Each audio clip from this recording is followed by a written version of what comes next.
Hi everyone, welcome to Facilitating Rigorous and Innovative Learning with Digital Technologies in Flexible Learning Environments.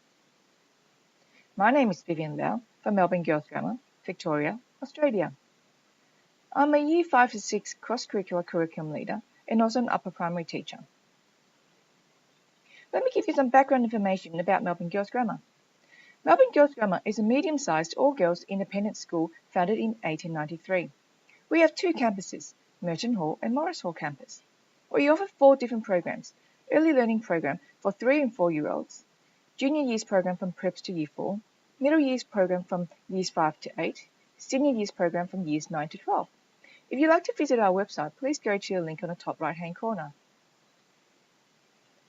Before I begin the presentation, we need to understand the direction and the vision of Melbourne Girls Grammar. Our principal, Catherine Mithen, leads a forward-looking community where we understand that our girls must be prepared for life in an increasingly complex and globally connected world. How girls learn and how this impacts on what and how we teach are questions that promote innovation within our curriculum. Melbourne Girls Grammar is a place where challenge and choice create opportunities for every girl to discover who she is meant to be. At Melbourne Girls Grammar, we know that students flourish when they're engaged and empowered in their learning, really accessing what matters to them and having a voice and getting involved in what they choose to learn. Our teachers are committed to providing opportunities to help our girls discover their passions, encourage and support them as they take the courageous steps to influence and take action in their own life's journeys. In a globally connected community, there are lots of unknowns and challenges. These challenges are common in traditional education and in general school contexts. In the education world, we have been saturated with lots of new information, teaching approaches, and technologies. Technologies used to be so big and bulky that they didn't even fit into the room. Then we would have to pay a hefty price for a large computer system that was slow and stationary, and printing jobs would take forever. Nowadays, educational technologies are embedded and woven into everything that we do to enhance learning experiences. Technologies are at the palm of our hands. Most students use various digital devices every day. Within the school, should we or should we not allow students to use and bring in their own devices? What about the skills that students need to understand and to connect with the outside world of school? The increasingly complex, globalized, connected world that we live in. What about the skills that they need? How do we help students develop those skills when the future is unknown to us? If the skills are known to us in the future, then how can a classroom space be suitable for flexible and adaptive pedagogies? This is what our classrooms used to look like. There were classrooms confined to spaces within the 4 walls. Students sat in rows looking at the back of someone's head, the blackboard, and the teacher. Teaching was more like the teachers had all the knowledge, so they would speak at the students. Whereas the students' jobs was to passively listen, absorb the information, and memorize the facts in order to pass the tests. Luckily, this is history. In our contemporary education, we want students to be creative, and so we need learning spaces to be innovative. But what do they look like? And how do they work? How will flexible learning spaces and the use of digital technologies facilitate rigorous and innovative teaching and learning within the humanities and social sciences framework of the Australian curriculum? In order to understand these questions authentically, we need to look at some of the theoretical frameworks that have shaped our thinking along our innovative changes that have taken place at Melbourne Girls Grammar. These are some of the scholars and researchers who have influenced our approaches. Professor John Hattie from Melbourne Graduate School of Education, well known for his physical learning, effect size, and other measurement models in education. Professor Stephen Dinham from Melbourne Graduate School of Education on effective teaching, teaching quality, educational leadership, and social change. Ron Richard from Project Zero with Harvard Graduate School of Education, well known for his visible thinking. And Dr. Andrew Martin from the University of Sydney, who focuses on learning, cognition, and motivation. In this presentation, I'm going to specifically focus on Phase 1 of the middle years, the welfare program, the Years 5 and 6 experience. The welfare building was purposely built in 2010 to adapt and respond to the changes in education and to the needs of our girls. We acknowledge that students are connected learners and that they need a multidimensional approach towards their personal growth. So Melbourne Girls Grammar have built a creative and innovative learning space for our girls. What do creative and innovative spaces look like at Melbourne Girls Grammar? Well, school is more than just a place to teach the curriculum. Our innovative learning spaces are no longer classrooms. They're contemporary and flexible learning spaces. The Wildfell building has 2 levels. The upper level is for Year 5 and the lower level is for Year 6. Within the building, we have a kitchen area for cooking lessons, a green room for filming, and digital media lab for Macs and iPods. Students have one-to-one mobile facilities within the learning space as well. Our girls can also borrow video cameras, digital cameras, iPads to enhance their learning from the library. Learning is not just confined to the areas of the 4 walls. Tables, chairs, ottomans are rearranged to suit the learning engagements as needed throughout the day. There are various spaces and furniture for different learning purposes. As you can see, it is cozy and contemporary with couches. The learning spaces were purposely built so students could feel comfortable at school and could have a choice in where and how they wanted to learn. The learning environments enhance collaboration, communication, creativity, and also inquiry as well. To answer our question, what do creative and innovative learning spaces look like? We can compare the spaces prior to 2011 and since 2011. Prior to 2011, we had classrooms where each class had their own room, and the teachers. Teachers focused on teaching and learning.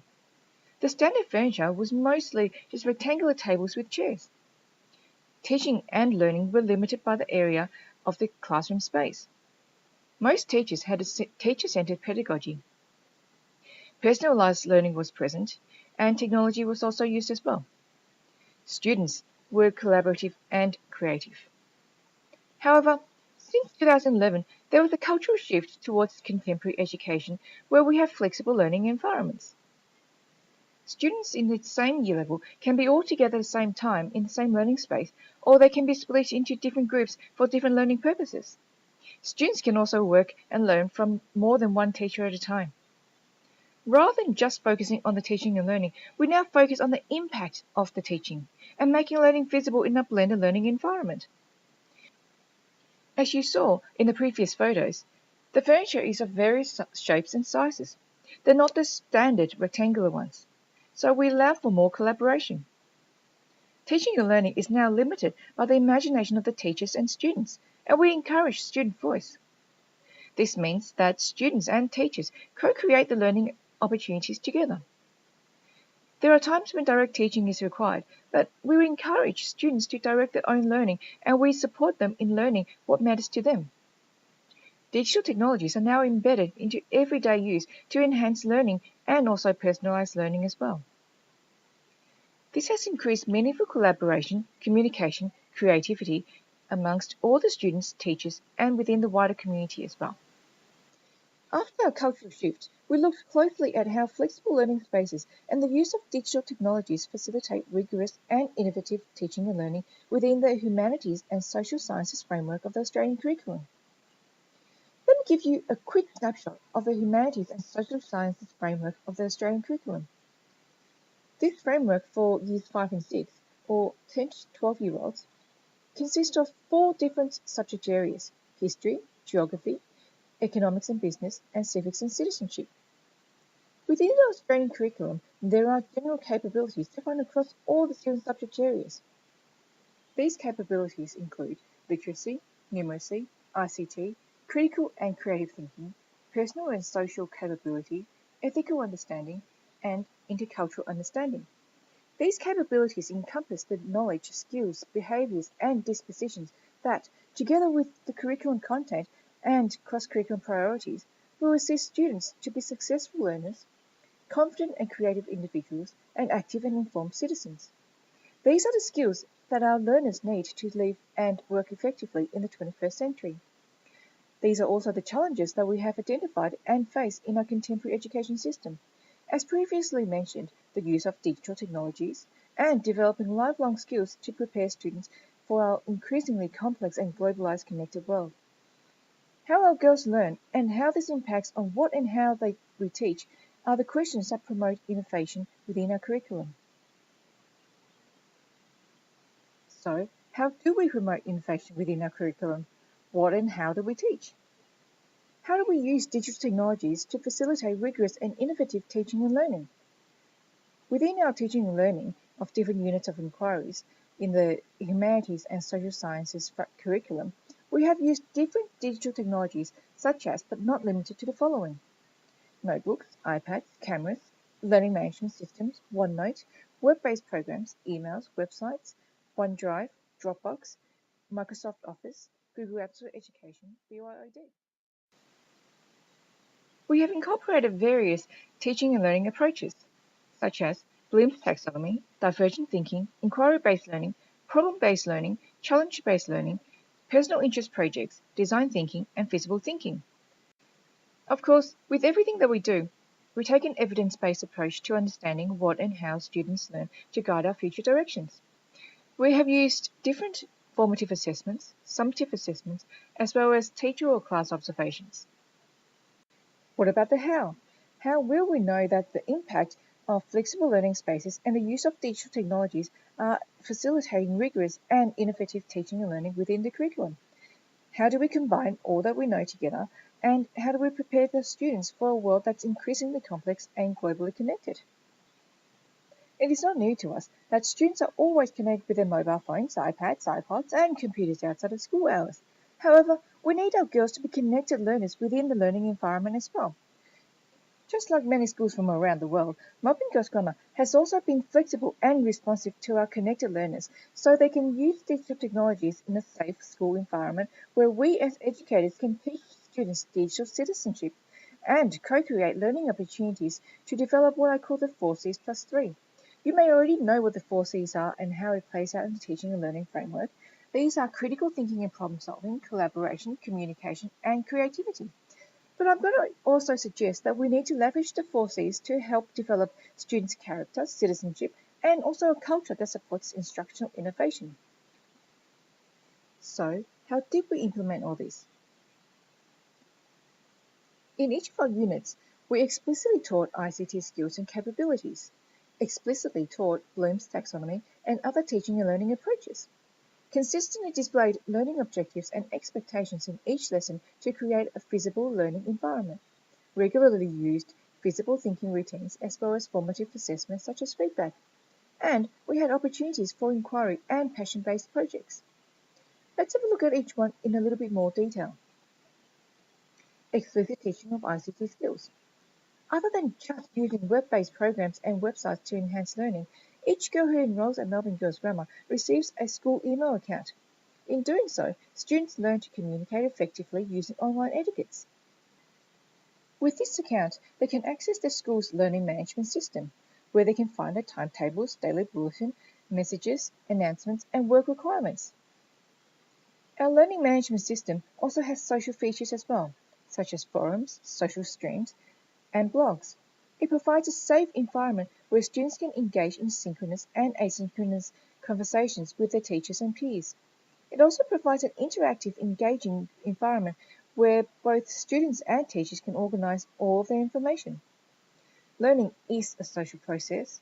Our girls also use their email accounts to access Google Apps for Education. Students use a combination of programs such as Google Drawings, documents, forms, spreadsheets, presentations, and sites. It is a collaborative tool, and students share their learning processes and the final products with anyone with an internet access and with the link. So our girls know that learning is shared and anyone can read it. Explicit teaching of Bloom's taxonomy and also other thinking and teaching and learning approaches. Education is no longer about memorizing facts and information. We explicitly teach our girls technical vocabulary, questioning skills, and thinking strategies so they can analyze and synthesize that information. Those thinking skills are required for cognitive demand. Howard Gardner has identified the disciplined, synthesizing, and creative minds are the 3 out of the 5 minds that are needed to cultivate the intellect that's required to prepare our students for the future. Let me paraphrase Gardner's words. He reminds us that surveying a wide range of sources, deciding on what's important and worth paying attention to, and then putting the information together in ways that make sense to the individual and ultimately to other people as well, are valuable ways of thinking and learning. Once students have learned and synthesized the information, they can have the intellectual ability and the space to be creative. Consistent display of learning expectations. We use a variety of ways to show learning expectations throughout the unit. When students know what is expected of them and know that is what they'll be assessed on, there are no surprises. Learning is visible and transparent. Regular use of visible thinking routines and other thinking and reflective techniques. Our girls are taught how to use all the visible thinking routines and other reflective strategies to encourage deep thinking and self-reflection. The emphasis is on students' self-regulation of their own learning and progress, so they can identify their own strengths and know when to challenge themselves, ask more questions, and to seek different perspectives and feedback as well. As you know, John Hattie has identified the effect size of self-report grades as 1.44, the number one influence on student achievement. Therefore, we actively provide multiple opportunities where our girls construct and evaluate their own learning. Another focus was the implementation of an evidence-based approach to knowing the progress of the teaching and learning that occurs in a flexible learning environment. John Hattie has identified that the effect size of feedback is 0.73, which is significant, and therefore we wanted to take advantage of this by providing our students with continuous and timely feedback. Lastly, we give our girls authentic tasks that can have a potential of global reach. Our girls choose and co-create inquiry research projects that are of interest to them. They have a say in how they want to present their information using a multimodal approach. They also choose where they want to learn and collaborate within our flexible learning environment so that they can develop the 4Cs+3. Student voice and choice is valued and highly encouraged. How do we know our implementation is successful? We collected and analyzed student work samples, both drafts and final products. Throughout the learning journeys, we asked students to self-assess their learning and give us feedback using a range of approaches. Some were written, face-to-face conferences, video recordings of the students' thought processes. At the end of each unit, we also gave students and teachers an anonymous survey on Google Forms so they could reflect on the teaching and learning process. So what were the results? Results for the teachers. There was change from a teacher-focused pedagogy to an andragogical and pedagogical approaches to teaching and learning. There were more emphasis on the transdisciplinary approaches to teaching and learning, embracing the 4Cs+3 beyond the academic successes.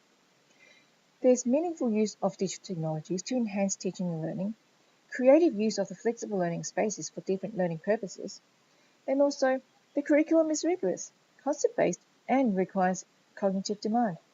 Thinking habits are valued and demonstrated as well. What about for the students? There's more of an emphasis on learner agency and student choice, personalized learning, and also assessment to foster individual talents. Improved risk-taking qualities, engagement and empowerment, improved questioning, research capabilities, and communication skills. There's enhanced awareness and development of the 4Cs+3. Learning is relevant and connected to the real-world context and contemporary issues, developing students into global citizens. There's also creative use of flexible learning spaces for different learning purposes as well. What about the Years 5 and 6 program? There's effective use of flexible learning spaces within a blended learning environment. Students actively engage in real-world issues and problems to collaborate with each other to try and solve issues. Students use their mind well and are better thinkers. Students also communicate with others in different communities around the world. There's also a change in the educational paradigm. We understand how to help students build patterns and connections in their minds, and we see facts as important tools to help students gain deeper understanding of conceptual ideas. In summary, why were the Humanities and Social Sciences units rigorous in a flexible and blended learning environment? we had explicit scaffolded instruction, there was curiosity. When students are curious, they're more likely to ask questions, use their thinking skills to research about the learning. Students were also able to develop the 4Cs plus 3 through their curiosity. The acronym FAIL, First Attempt Learning. We encouraged risk-taking qualities so students can learn from their mistakes and develop a growth mindset. Throughout the learning process, students are continuously reflecting on their work, receiving and giving feedback to one another, and making adjustments in their work. It's about the learning and being connected. It's not just about the technology within a blended learning environment. So what's our plan for the future? We're going to continue to reflect and implement adaptive pedagogical practices to improve student outcomes as well as cultivating the skills needed to be effective global citizens.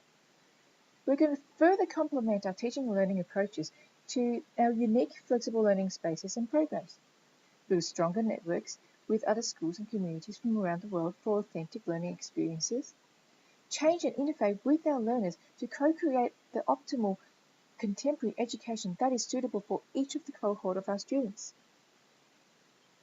In summary, school is much more than a place to teach the curriculum. Our innovative, contemporary and flexible learning environments have created social networks of motivated girls who use digital technologies to collaborate, share and learn on a global platform. Rapid technological development has led to transformations in the visions and purpose of education. The utilization of thinking skills, different approaches to learning, and ICT potentials facilitates the co-creation of learning conditions through which change and innovation has occurred for optimal contemporary education at Melbourne Girls Grammar.